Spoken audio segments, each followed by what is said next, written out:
crowd laughed when a veteran stuttered through his speech. Then Stallone took the stage. Welcome to Stallone Unleashed. Let's uncover what really happened. The community hall buzzed with a self-congratulatory energy, the air thick with the scent of catered sandwiches and lukewarm coffee. It was the annual Citizen of the Year award ceremony, a local event that, in theory, celebrated civic virtue, but often, in practice, devolved into a pageant of political glad-handing and the reinforcement of the town's established social hierarchies. Elias Thorne, a man who had little patience for such performative displays of community spirit, sat in a folding chair near the back of the room, a reluctant attendee. He was here at the gentle, yet insistent behest of his friend, Arthur Hemlock, a quiet, unassuming veteran whose own quiet, unassuming acts of civic virtue, tending the community garden, volunteering at the local animal shelter, checking in on the town's elderly shut-ins, were the very definition of the unsung heroism Elias so deeply admired. Arthur himself was one of this year's nominees, a fact that seemed to fill the old soldier with a mixture of quiet pride and a profound, almost painful, anxiety. Elias, serving as his friend's moral support, watched the proceedings with his usual quiet, observant demeanor. In his pocket, his fingers idly traced the smooth, cool surface of an old, tarnished silver dollar, a memento from his father, a man who had taught him the profound difference between public recognition and true, intrinsic worth. The ceremony dragged on, a succession of local politicians and business leaders taking the stage to deliver long, self-aggrandizing speeches, their words a hollow echo in the cavernous hall. Finally, it was time for the nominees to speak, to offer a few words about their own contributions to the community. The other nominees, a wealthy philanthropist and a popular local councilwoman, delivered polished, well-rehearsed speeches, their words met with enthusiastic, if somewhat perfunctory, applause. Then, it was Arthur's turn. He walked to the podium slowly, his hands trembling slightly, his faded blue eyes filled with a nervous, almost fearful, apprehension. He was not a man of public words, not a man comfortable in the spotlight. His virtues were of a quieter, more practical nature. He began to speak, his voice low, hesitant, and marked by a pronounced, lifelong stutter, a neurological ghost from a past trauma he never spoke of. I'm unheard, he began, his face flushing a deep, painful crimson as he struggled to form the words. A few titters of amusement, quickly suppressed, rippled through the audience. The master of ceremonies, a slick, smarmy local news anchor named Chet, smiled a tight, condescending smile. Arthur pressed on, his words a slow, agonizing battle against his own recalcitrant neurology. He spoke of his love for the town, of his belief in the simple, quiet power of community, of his desire to simply help. It was a simple, heartfelt speech, its power residing not in its eloquence, but in its profound, unadorned sincerity. But the audience, lulled into a state of passive entertainment by the earlier, slicker presentations, grew restless. The quiet titters became more audible. A few people in the back began to whisper amongst themselves, their expressions a mixture of impatience and a cruel, dismissive amusement. Chet, the MC, glanced at his watch, his smile now a fixed, almost predatory grin.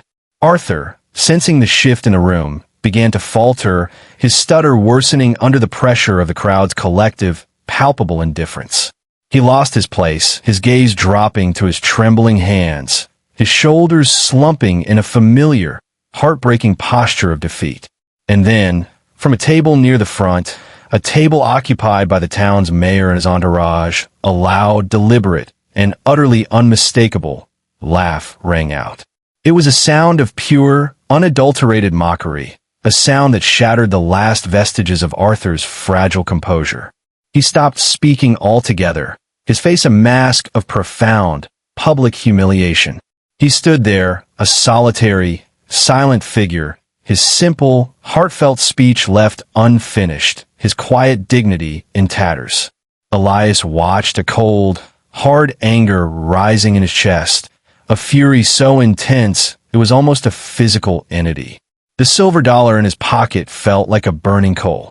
He rose slowly from his chair, his movements deliberate, his gaze the color of a gathering storm, fixed on the stage, on the small, broken figure of his friend, and on the smirking, self-satisfied faces of those who had so casually, so cruelly destroyed him. The mayor's laugh, a harsh, braying sound that had echoed in the suddenly silent hall, had acted as a permissive signal. A few of his sycophantic companions at the front table joined in, their own laughter a little more hesitant, but no less cruel.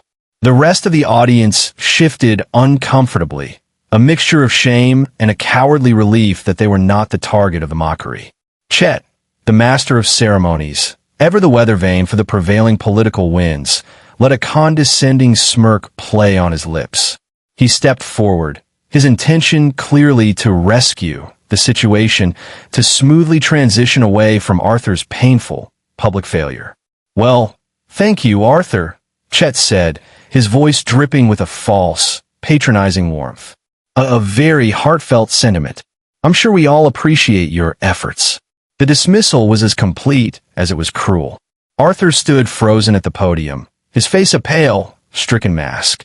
He looked out at the sea of faces, at the mixture of pity, amusement, and indifference, and he seemed to shrink, to become smaller, more invisible.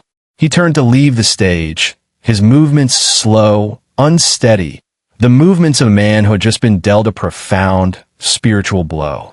But before he could take more than a single, shuffling step, a new voice, quiet yet carrying an undeniable authority, cut through the tense, uncomfortable atmosphere of the hall. "Mr. Hemlock," the voice said, "you haven't finished your speech." All heads turned towards the source of the voice. It was Elias Thorne, now standing in the center aisle, his posture calm, his gaze fixed on Arthur with a look of profound, unwavering support.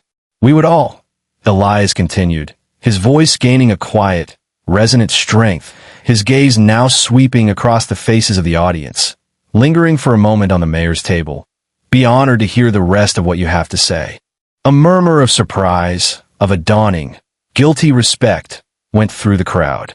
Chet, the MC, looked flustered, his smooth, practiced control of the proceedings suddenly, unexpectedly challenged. The mayor and his companions stopped their smirking, their expressions a mixture of annoyance and a new, uneasy apprehension. Arthur stopped, his back still to the audience, his shoulders still slumped in defeat. He didn't turn around. They don't want to hear it," he mumbled, his voice a hoarse, broken whisper. They were laughing. "They were not laughing at you, Arthur," Elias said, his voice a firm, clear bell in the now silent hall. "They were laughing at their own ignorance, their own lack of compassion, their own profound and deeply unfortunate inability to recognize true, quiet, unassuming human decency when it stands before them." He then began to walk slowly, deliberately down the aisle towards the stage. He moved with a quiet, anachronistic grace, his presence a stark contrast to the slick, modern superficiality of the event. "Your story, Arthur," Elias said, his voice now filled with a deep, resonant power. "Your words, your service, your quiet, everyday acts of kindness, they are far more valuable, far more meaningful than all the empty, self-aggrandizing speeches we have heard here today. And they deserve to be heard. With respect, with gratitude, with the honor that is so clearly, so profoundly their due." He reached the stage, and without waiting for an invitation, he walked up the short flight of stairs and stood beside his friend. He placed a gentle, steadying hand on Arthur's shoulder. "Finish your speech, my friend," he whispered, his voice for Arthur's ears alone. For them, he nodded towards the now silent, now shame-faced audience. "But more importantly, for you, and for all the other quiet heroes whose stories so often go unheard." Arthur looked at him, his faded blue eyes filled with a mixture of terror and a dawning, fragile, and utterly beautiful hope. And slowly, with a strength he hadn't known he possessed, a strength borrowed, perhaps, from the quiet, unwavering conviction of his friend, he turned to face the crowd once more. The community hall was so quiet you could have heard a pin drop on the worn linoleum floor. The audience, which had been so restless, so dismissive just a few moments before, now sat in a state of rapt, almost breathless attentiveness. The quiet, principled stand of Elias Thorne had completely, utterly transformed the emotional landscape of the room. The mayor and his entourage looked deeply uncomfortable, their earlier arrogant amusement replaced by a sullen, resentful shame. Chet, the master of ceremonies, stood awkwardly to one side of the stage, his usual glib confidence completely gone, his face a mask of flustered, uncertain anxiety. Arthur stood at the podium, Elias a quiet, steadying presence beside him. He looked out at the sea of faces, no longer with fear, but with a new, quiet, and hard-won dignity. He took a deep, shuddering breath, then began to speak again. His stutter was still there, a testament to a lifelong struggle, a permanent echo of a past trauma. But there was a new quality to his voice, a new rhythm to his speech. It was no longer the hesitant, apologetic stammer of a man ashamed of his own voice. It was the deliberate, considered cadence of a man who had something important to say, a man who knew his words had value, a man who was determined to be heard. He didn't try to rush, didn't try to force the words out. He simply allowed them to come, in their own time, in their own way, each one a small, hard-won victory against the silence that had for so long threatened to consume him. He spoke of his love for the town, not in the grand, abstract terms of the politicians who had preceded him, but in the small, specific, tangible details of a life lived in its quiet corners. He spoke of the community garden, of the simple, profound joy of nurturing a seed into a living, fruit-bearing plant. He spoke of the animal shelter, of the unconditional, healing love of the abandoned creatures he so patiently, so tenderly cared for. He spoke of the elderly shut-ins he visited, of the stories they shared, of the simple, human need for connection, for a listening ear, for a moment of shared warmth in the long, often lonely, winter of old age. He didn't speak of his own service, of his own sacrifices. He didn't need to. His quiet, unassuming acts of everyday kindness were a far more eloquent testament to his character, to his profound, unwavering commitment to serving others, than any war story could ever be. As he spoke, a profound, almost magical transformation occurred in the room. The audience was no longer just a collection of passive spectators. They were participants, witnesses, drawn into the simple, beautiful, and deeply moving narrative of a good man's quiet life. They saw not a stuttering old man, but a pillar of their community, a quiet hero whose contributions, though often unseen, were the very threads that wove the fabric of their town into a compassionate, caring whole. When he finished, a profound, resonant silence filled the hall. It was not an awkward silence, but a contemplative one, a silence filled with a new, shared understanding, a collective, unspoken respect. Then, from the back of the room, a single person began to clap. It was Elias. He stood, his hands coming together in a slow, deliberate, and deeply appreciative applause.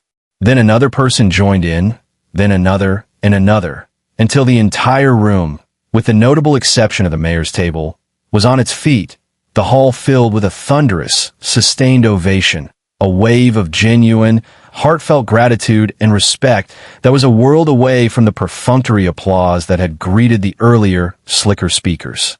Arthur stood at the podium, tears streaming down his face, but this time there were not tears of humiliation, but of a profound, cathartic and beautifully, redemptively human joy. The quiet, forgotten soldier had found his voice, and his community, finally, had learned how to listen. The ovation continued for a full minute, a powerful, spontaneous outpouring of a community's collective conscience, a heartfelt apology for its earlier, thoughtless indifference.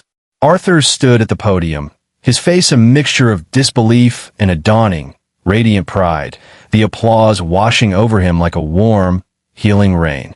Elias remained standing, his own quiet applause a steady, resonant anchor in the emotional storm. He looked at his friend, at the quiet, unassuming man who had, in the space of a few short minutes, become the undisputed, if unintentional, hero of the evening. Chet, the MC, ever the opportunist, now rushed to Arthur's side, his face wreathed in a new, deeply respectful, and entirely insincere smile. He tried to raise Arthur's hand in a classic, triumphant gesture, but Arthur, with a quiet, dignified shake of his head, gently disengaged himself. His victory was not for public display, not for political photo ops. It was a quiet, personal, and profoundly meaningful vindication. The mayor and his companions, looking deeply uncomfortable, now rose to their feet as well, joining in the applause with a conspicuous and entirely unconvincing enthusiasm. It was a transparent attempt at damage control, a desperate effort to align themselves with the now overwhelming sentiment of the room. Elias watched them, a faint, ironic smile touching his lips. He knew that their change of heart was likely as shallow as their earlier mockery had been cruel. But it didn't matter. The tide had turned. The narrative had shifted, and the quiet, authentic voice of a good man had, for one brief, beautiful moment, triumphed over the loud, empty noise of political expediency and social arrogance. As the applause finally began to subside, and the audience began to retake their seats, a new, more intimate drama began to unfold. One by one, a small procession of ordinary citizens, the quiet, often unseen members of the community, began to make their way to the stage. An elderly woman, one of the shut-ins Arthur so faithfully visited, approached him, her eyes shining with tears. "Thank you, Arthur," she whispered, her voice a frail, reedy sound. "Thank you for being my friend." A young woman, a volunteer from the animal shelter, gave him a quick, heartfelt hug. "You're the best, Arthur," she said. "The animals, they love you. And so do we." A gruff, weather-beaten man, one of Arthur's fellow gardeners, clapped him on the shoulder. "You told him, Art," he said, his voice thick with a gruff, masculine emotion. "You told him what really matters."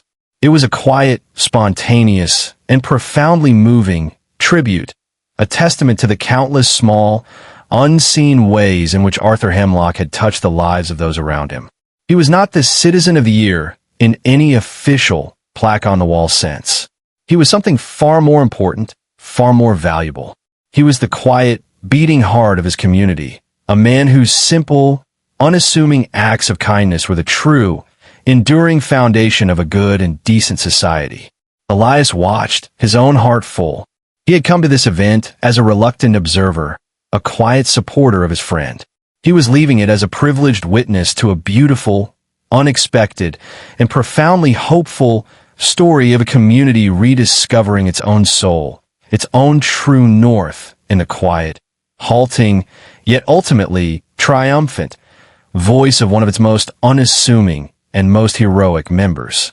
The silver dollar in his pocket felt like a quiet amen, a testament to the enduring, often unseen, but ultimately undeniable worth of a life lived with quiet dignity, with profound integrity, and with a simple, unwavering commitment to the gentle, healing art of human kindness. The awards ceremony, which had begun as a tedious exercise in civic self-congratulation, had been transformed into a genuine, heartfelt celebration of community.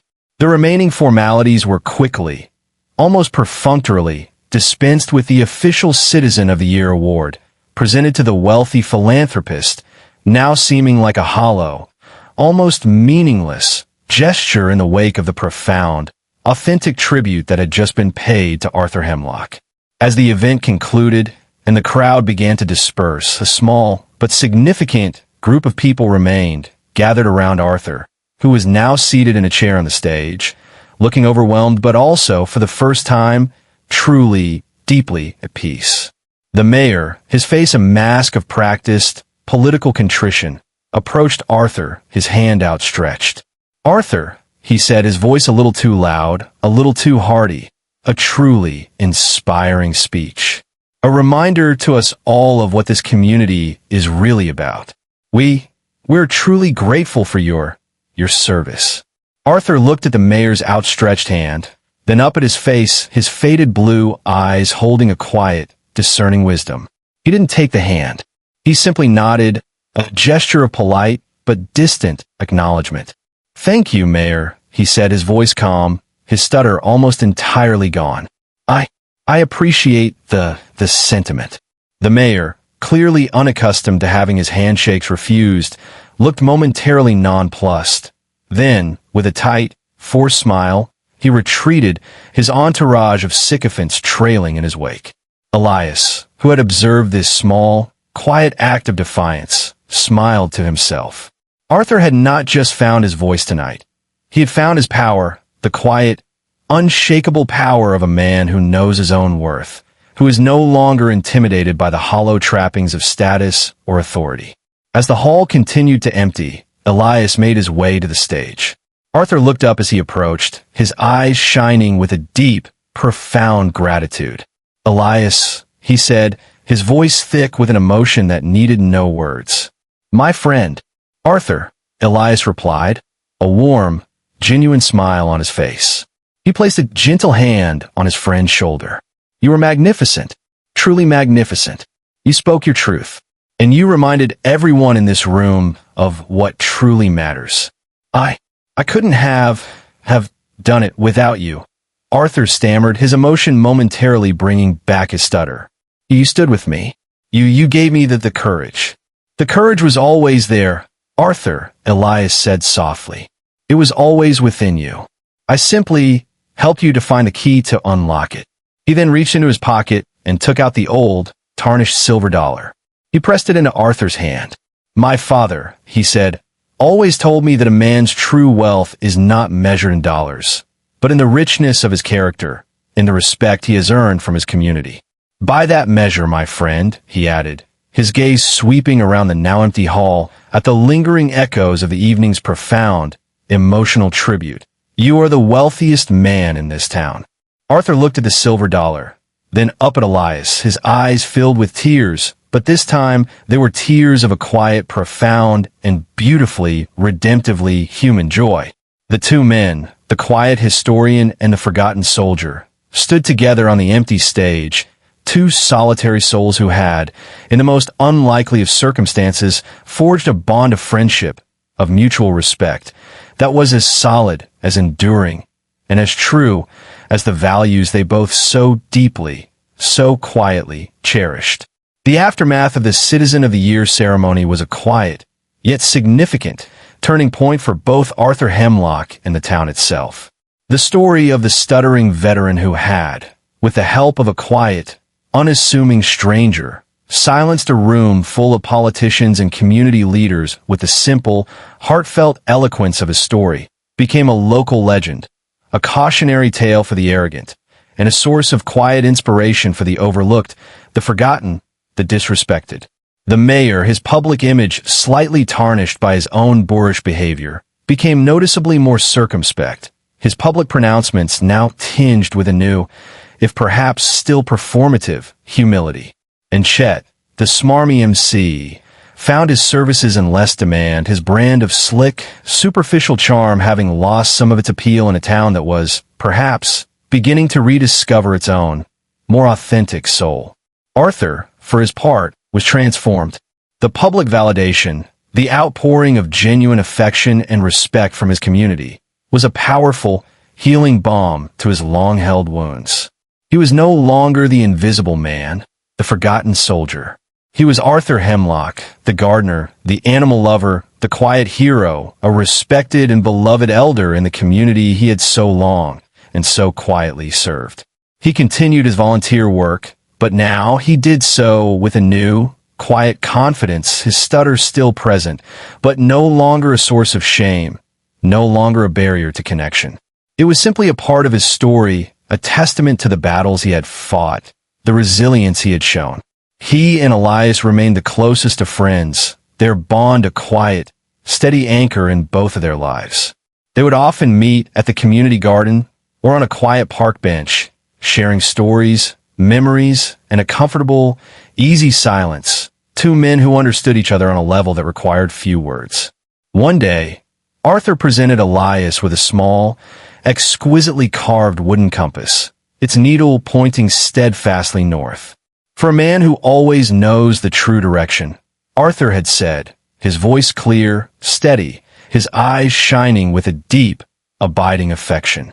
Elias treasured the gift, placing it on his desk alongside the other small, sacred talismans of his life's journey. The bronze star, the miniature boxing gloves, the stilled pocket watch, the river stone. Each object was a story, a memory, a lesson learned, a connection made. They were the quiet, tangible symbols of a life dedicated to the belief that every human being has a story worth hearing, a dignity worth defending, a spirit worth celebrating.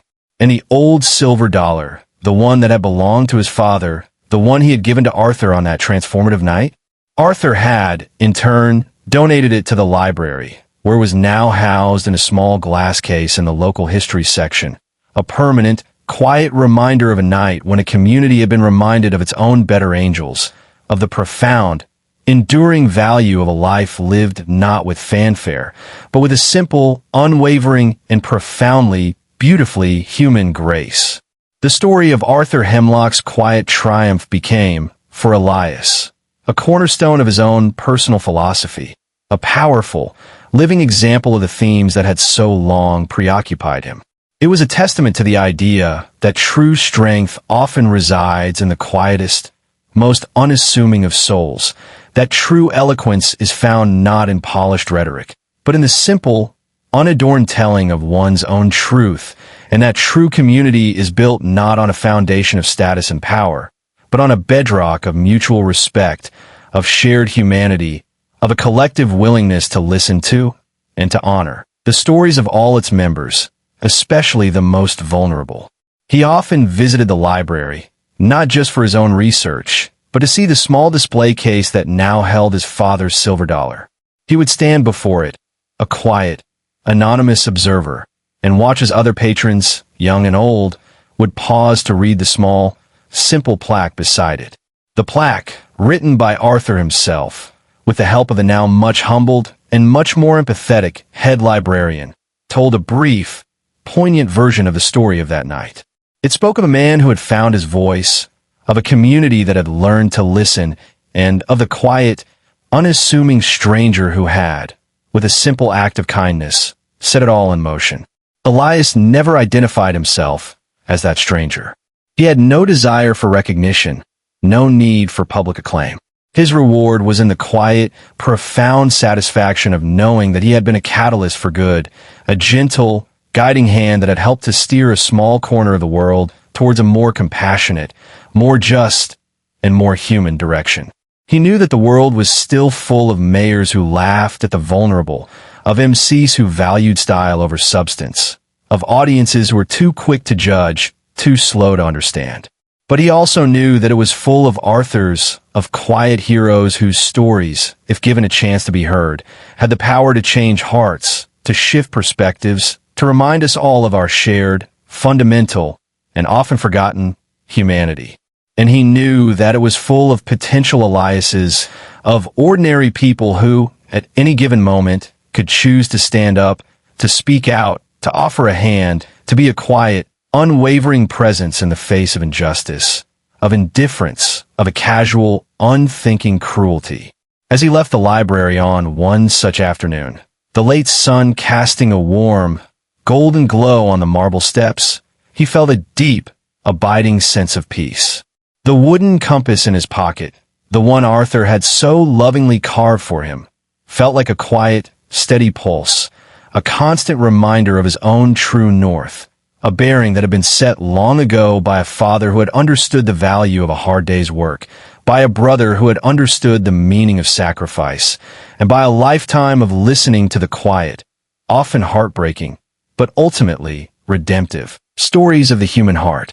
The seasons continued their slow, inexorable turning, each one bringing its own unique beauty, its own quiet challenges, its own subtle, yet profound transformations. Elias Thorne, in the quiet, contemplative winter of his own life, continued his work, his solitary rambles, his chronicling of the forgotten narratives of human courage and resilience. The story of Arthur Hemlock, the stuttering veteran who had found his voice, remained a powerful, resonant chapter in the long, rich volume of his own life story, a constant reminder of the unexpected, often miraculous, ways in which human lives can intersect, can influence, can heal one another. He and Arthur remained the dearest of friends, their bond a quiet, steady testament to the enduring power of mutual respect and a shared, compassionate understanding of the world. They were two old soldiers, in their own different ways, who had found in each other a rare and precious camaraderie, a safe harbor in the often turbulent seas of memory and experience. The town, too, seemed to have been subtly, yet permanently, changed by the events of that long-ago award ceremony. There was a new gentleness in its public discourse, a new, more visible appreciation for its quieter, less celebrated members. The community garden flourished, the animal shelter saw a surge in volunteers, and the veterans' voices archive at the library became a source of immense local pride, a living, breathing testament to the stories, the sacrifices of a generation that was slowly, inevitably, fading into history. Elias knew that his own time was growing shorter, that his own story was nearing its final, quiet chapter. He felt no fear, no regret. He had lived his life in accordance with the principles he held most dear, had followed the unwavering needle of his own moral compass.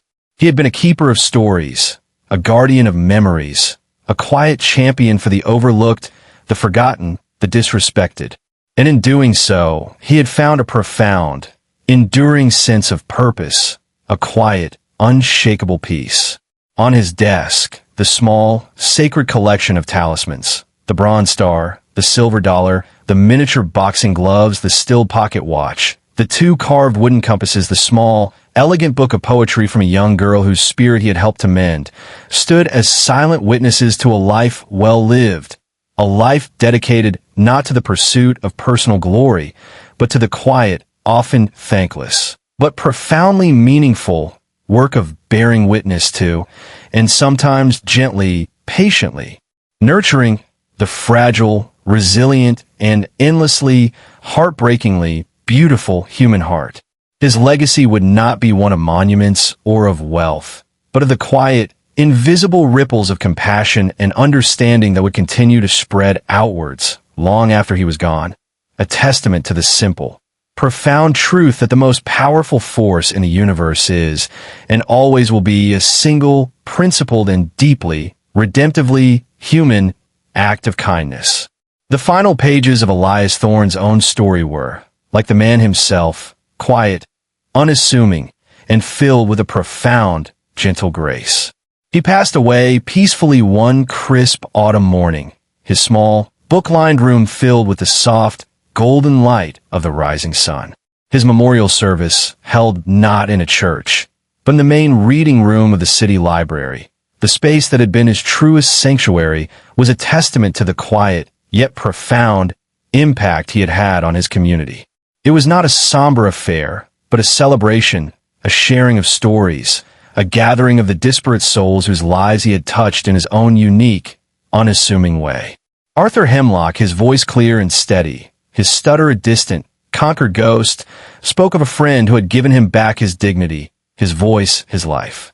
Maria, the young boxer, her own eyes now filled with a quiet, confident strength, spoke of a mentor who had taught her that true power lay not in the fist, but in the heart. Lily, the young scientist, her old pocket watch a treasured keepsake, spoke of a kind stranger who had taught her to believe in the value of her own quiet, thoughtful vision. And Kevin, the once arrogant teenager, now a thoughtful, compassionate young man, spoke of a man who had, with a quiet, unwavering moral authority, shown him a different, better way to be. There were no politicians on the dais, no self-important community leaders. There were only the quiet, heartfelt testimonials of ordinary people who had been touched by an extraordinary man, a man who had understood that the true history of the world is written not in the grand, sweeping narratives of power and conquest, but in the small, sacred, and often overlooked stories of individual human lives. In a small glass case at the front of the room, alongside his father's silver dollar, were the other talismans of his life, the objects that had been entrusted to him, the symbols of the stories he had so cherished. The bronze star, the miniature boxing gloves, the stilled watch, the carved wooden compasses, the knotwinger bird, the small, elegant book of poetry. They were a collection of quiet relics, a testament to a life lived with purpose, with integrity, with a deep, abiding, and profoundly, beautifully human empathy. The legacy of Elias Thorne was not one of wealth or of fame. It was a legacy of connection, of compassion, of a quiet, unwavering belief in the redemptive power of a single, principled, and deeply, profoundly human act of kindness. And as the stories were told, as the memories were shared, it was clear that his own story, his own quiet, heroic narrative would continue to resonate, to inspire, to endure, a clear, true note in the often dissonant, but ultimately beautiful symphony of the human heart.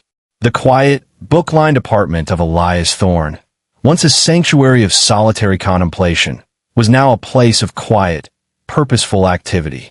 Arthur Hemlock, with the help of Maria, Lily, and a small group of dedicated volunteers, had undertaken the task of transforming Elias's personal library into a community resource, a small, independent archive dedicated to the preservation of local, personal histories, the Elias Thorne Center for Quiet Narratives. It was a fitting tribute, a continuation of the work that had been Elias's life's passion. They carefully cataloged his vast collection of books, his journals filled with his neat, meticulous script, his correspondence with other historians, other storytellers, other quiet seekers of truth.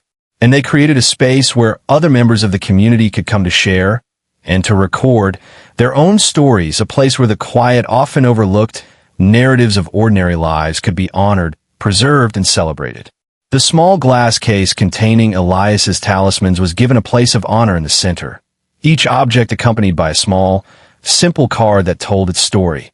The story of a fallen soldier's courage, of a father's quiet dignity, of a young woman's resilient spirit, of a child's hopeful creativity, of a community's journey towards a more compassionate understanding of itself.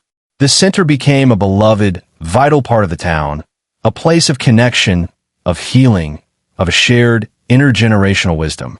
It was a living, breathing testament to Elias's belief that every story matters, that every life has value, that the true history of a place is found not in its monuments, but in the quiet, often unseen, but profoundly powerful stories of its people.